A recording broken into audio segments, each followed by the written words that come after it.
દેશકાળે એકાંતિક ધર્મ રહ્યાનું સ્વામિનારાયણ હરે સંવત 1884 આષાઢ વધી 9મીને દિવસ સ્વામી શ્રી સહજાનંદજી મહારાજ શ્રી ગરડા મધ્યે દાદા ખાચરના દરબારમાં ઉગમણે દ્વાર ઓરડાની ઓસરીએ વિરાજમાન હતા અને સર્વ શ્વેતવસ્ત્ર ધારણ કર્યા હતા અને કંઠને વિશે મોગરાના પુષ્પના હાર પહેર્યા હતા ને પાગને વિશે તોરા વિરાજમાન હતા ને પોતાના મુખારવિંદની આગળ મુનિ તથા દેશ દેશના હરિભક્તની સભા ભરાઈને બેઠી હતી અને આગળ મુનિ મંડળ દુકળ સરોદા લઈને કીર્તન ગાવતા હતા. પછી શ્રીજી મહારાજ બોલ્યા, જે કીર્તન રાખો, હવે ભગવદ્ વાર્તા કરીએ. એમ કહીને શ્રીજી મહારાજે મુનિમંડળ પ્રત્યે પ્રશ્ન પૂછ્યો, જે જીવનો દેહ છે જે તો પૂર્વ કર્મને આધીન છે, તેનો એક નિર્ધાર રહેતો નથી.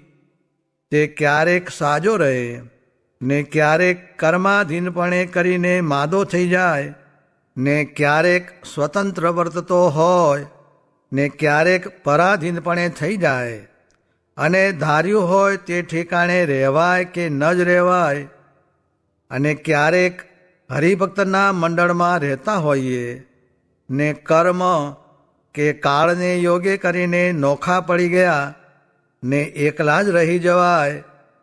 ત્યારે જે નિયમ રાખવાની દ્રઢતા હોય તેનો કાંઈ મેળ રહે જ નહીં.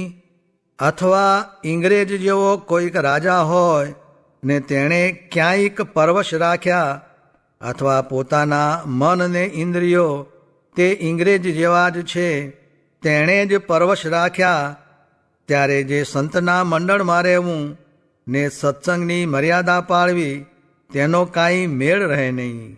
અને શાસ્ત્રમાં તો એમ જ કહ્યું છે, જે ધર્મ, જ્ઞાન, વૈરાગ્ય અને ભક્તિ એ 4 સંપૂર્ણ હોય ત્યારે એકાંતિક ભક્ત કહેવાય ને એકાંતિકની જે મુક્તિ છે તેને પામે. અને કાળ કર્મને યોગે કરીને દેહની વ્યવસ્થા તો એકની એક રહે એમ જણાતું નથી. માટે ભગવાનના ભક્તને કેવી રીતે એકાંતિકપણું રહે છે એ પ્રશ્ન છે. પછી ગોપાળાનંદ સ્વામી, ચૈતન્યાનંદ સ્વામી, નિત્યાનંદ સ્વામી, મુક્તાનંદ સ્વામી, બ્રહ્માનંદ સ્વામી, શુકમુનિ ઇત્યાદિક મોટા મોટા સાધુ હતા.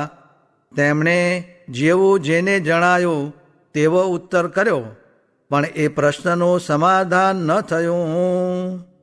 પછી શ્રીજી મહારાજ બોલ્યા, જે જેમ અમારે ભગવાનને વિશે નિષ્ઠા રહે છે તેમ અમે કહીએ, જે અમારે તો ગમે તેવું સુખ દુઃખ આવે તથા સંપત વિપત આવે તેમાં એમ રહે છે, જે એક તો ભગવાનની અતિશય મોટપ જાણીએ છીએ. તેણે કરીને આ સંસારમાં મોટા મોટા રાજાની સમૃદ્ધિ ને રાજ્યલક્ષ્મી તેને જોઈને લેશ માત્ર પણ અંતરમાં તેનો ભાર આવતો નથી. અને એમ સમજીએ છીએ, જે આપણે તો ભગવાન થકી કાંઈ અધિક નથી અને આપણું મન છે તે ભગવાનના ચરણારવિંદમાં ચોંટાડ્યું છે અને ભગવાન સંગાથે એવી દ્રઢ પ્રીતિ કરી છે, જે તે પ્રીતિને કાળ, કર્મ, માયામાંથી કોઈએ ટાળવાને અર્થે સમર્થ નથી. અને પોતાનું મન એ પ્રીતિ ટાળવાને કરે તોય પણ ભગવાનમાંથી એ પ્રીતિ ન ટળે. એવી રીતનો જડાવ છે તે ગમે તેવું સુખ દુઃખ આવે છે તોય નથી ટળતો. અને સ્વાભાવિક મનમાં એવી રુચિ રહે છે, જે શહેર હોય કે મેળી હોય કે રાજ દરબાર હોય ત્યાં તો ગમે જ નહીં. અને વન હોય, પર્વત હોય, નદી હોય, ઝાડ હોય, એકાંત ઠેકાણું હોય ત્યાં અતિશય ગમે છે. અને એમ જાણીએ છીએ, જે એકાંતમાં બેસીને ભગવાનનું ધ્યાન કરીએ તો સારું, એવી સદાય રુચિ રહે છે. અને જ્યારે અમને રામાનંદ સ્વામીનું દર્શન નહોતું થયું ત્યારે મુક્તાનંદ સ્વામી સંગાથે અમે એમ ઠરાવ કરી રાખ્યો હતો જે મને રામાનંદ સ્વામીનું દર્શન કરાવો તો આપણે 2 જણ વનમાં જઈને ભગવાનનું અખંડ ધ્યાન કર્યા કરીશું અને કોઈ દિવસ વસ્તીમાં તો આવીશું જ નહીં. એમ મનનો ઠરાવ હતો તે હમણાં પણ મન એવું ને એવું જ વર્તે છે. અને ભગવાન ને ભગવાનના જે ભક્ત તેમાં તો એવું દ્રઢ હેત છે તેને કાળ, કર્મ અને માયા તેમાંથી કોઈ ટાળવાને સમર્થ નથી. અને પોતાનું મન ટાળ્યાનું કરે તોય પણ હૃદયમાંથી ટળે જ નહીં. એવી ભગવાન ને ભગવાનના ભક્ત સંગાથે અતિશય પ્રીતિ છે. અને અમે કેટલીક વાર સત્સંગમાંથી જવાને અર્થે ઉદાસ થયા છીએ, પણ ભગવાનના ભક્તનો સમૂહ જોઈને ટક્યા છીએ. તે કોઈ રીતે મૂકીને જવાતું નથી. અને જેને હું ભગવાનનો ભક્ત ન જાણું તે ઠેકાણે તો મને રાખ્યાના કોટી ઉપાય કરે તોય ન જ રહેવાય. અને ગમે તેવી અમારી શુશ્રૂષા કરે તોય અભક્ત સંગાથે અમારે બને જ નહીં. એવી રીતે ભગવાન ને ભગવાનના ભક્ત સંગાથે અમે અમારા મનને અતિશય પ્રીતિએ કરીને જોડી રાખ્યું છે. અને તે ભગવાન વિના બીજું કોઈ પદાર્થ વાલું રાખ્યું નથી. માટે શા સારું ભગવાનમાં પ્રીતિ નહીં રહે. અને ભગવાનના કથા કીર્તનાદિ કરતા હોઈએ ત્યારે તો એવી મસ્તાઈ આવે છે જે જાણીએ દીવા ના થઈ જવાશે. અને જેટલો વિવેક રહે છે તે તો કોઈક ભક્તજનના સમાસને અર્થે રહે છે, પણ મનમાં તો એવી ને એવી જ ખુમારી રહે છે. અને ઉપરથી તો લોકને મળતો વ્યવહાર રાખીએ છીએ. અને તે ભગવાન છે તે જ આ દેહના પ્રવર્તાવનારા છે. તે ગમે તો દેહને હાથી બેસારો ને ગમે તો બંદીખાનામાં નંખાવો અને ગમે તો દેહમાં કોઈક મોટો રોગ પ્રેરો, પણ કોઈ દિવસ ભગવાન આગળ એવી પ્રાર્થના કરવી નથી જે હે મહારાજ આ મારું દુઃખ છે તેને ટાળો. શા માટે જે આપણે પોતાના દેહને ભગવાનના ગમતામાં વર્તાવવો છે તે જેમ એ ભગવાનનું ગમતું હોય તેમજ આપણે ગમે છે, પણ ભગવાનના ગમતા થકી પોતાનું ગમતું લેશ માત્ર પણ નોખું રાખવું નથી. અને આપણે જ્યારે તન મન ધન ભગવાનને અર્પણ કર્યું ત્યારે હવે ભગવાનની ઈચ્છા તે જ આપણું પ્રારબ્ધ છે. તે વિના બીજું કોઈ પ્રારબ્ધ નથી. માટે ભગવાનની ઈચ્છાએ કરીને ગમે તેવું સુખ દુઃખ આવે તેમાં કોઈ રીતે અકળાઈ જવું નહીં. ને જેમ ભગવાન રાજી તેમજ આપણે રાજી રહેવું. અને આવી રીતની જે ભગવાનને વિશે દ્રઢ પ્રીતિ તેણે યુક્ત એવો જે એ ભક્ત તેના જે ધર્મ, જ્ઞાન, વૈરાગ્ય ને ભક્તિ તેની રક્ષાને તો એ ભગવાન પોતે જ કરે છે. અને ક્યારેક દેશકાળના વિષમપણે કરીને બાહેરથી તો ધર્માદિકના ભંગ જેવું જણાતું હોય, પણ તે ભક્તના અંતરમાં તો ધર્માદિકનો ભંગ થતો જ નથી. એવી રીતે શ્રીજી મહારાજ પોતાને ઉપદેશે કરીને જે ભગવાનના અતિ દ્રઢ ભક્ત હોય તેને જેમ સમજવું ઘટે અને જેમ ભગવાનમાં દ્રઢ પ્રીતિ કરી જોઈએ તે સર્વે વાર્તા કરી દેખાડતા હવા. ઇતિ વચનામૃતમ. એ રીતે ગરડા અંત્ય પ્રકરણનું 13મું વચનામૃત જે તે થયું. બદ્રિકાશ્રમ ને શ્વેતદ્વીપના મુક્તને ત્યાગ વૈરાગનું બળ છે, ને ગોલોકને વૈકુંઠના મુક્તને પ્રેમ મુખ્ય છે, ને અક્ષરધામના મુક્ત બ્રહ્મરૂપ છે. સ્વામિનારાયણ સ્વામીએ વાત કરી જે સર્વ પ્રકારની આસક્તિ ટળી જાય તો આ લોક અને આ દેહ તે ગમે નહીં, ને આ લોકમાં રહેવું પડે તે દુઃખ થાય એમ બોલ્યા. તે ઉપર પ્રશ્ન પૂછ્યો જે આસક્તિ રહે છે તેનું દુઃખ થાય છે તેનું કેમ કરવું. પછી તેનો ઉત્તર કર્યો જે એ દુઃખ સારું કરે છે કેમ જે નિર્માની રહેવાય ને ભગવાન કરતા હશે તે ઠીક કરતા હશે ને દેહનું રૂપ તો ગામ ફણેણીમાં સુરાખાચરને કાન દેખાડ્યો તે ભીગી ઉલટી થઈ તેમ બીજાને દેખાય તો એવું થાય. સ્વામિનારાયણ સ્વામીએ વાત કરી જે અવિદ્યાનું પણ ભગવાન ચાલવા દે તો ચાલે, નીકર અવિદ્યાનો શો ભાર છે?